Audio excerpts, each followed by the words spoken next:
સુરેન્દ્રનગર ધાંગધ્રા હાઈવેના જયશ્રી લીમડાવાડા મેલડી માતાજીના મંદિરે નવરંગો માંડવો યોજાયો, જેમાં મહાપ્રસાદ, મહાઆરતી સહિત રાત્રિના ડાક ડમરૂનો કાર્યક્રમ યોજાયો। સુરેન્દ્રનગર ધાંગધ્રા હાઈવે દુધરેજ ફાટક પાસે આવેલ જયશ્રી લીમડાવાડા માતાજીના સાનિધ્યમાં મેલડી માતાજીનો નવરંગો માંડવો યોજાયો હતો।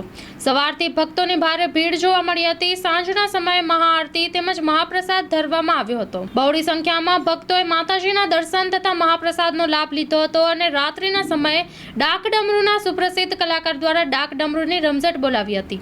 માઈ ભક્તો તેમજ પધારેલ ભુવાશ્રીઓનું આયોજકો દ્વારા પુષ્પ સન્માન કરવામાં આવ્યું હતું અને સમગ્ર પ્રાંગણ માતાજીના જય જયકારથી ગુંજી ઉઠ્યું હતું।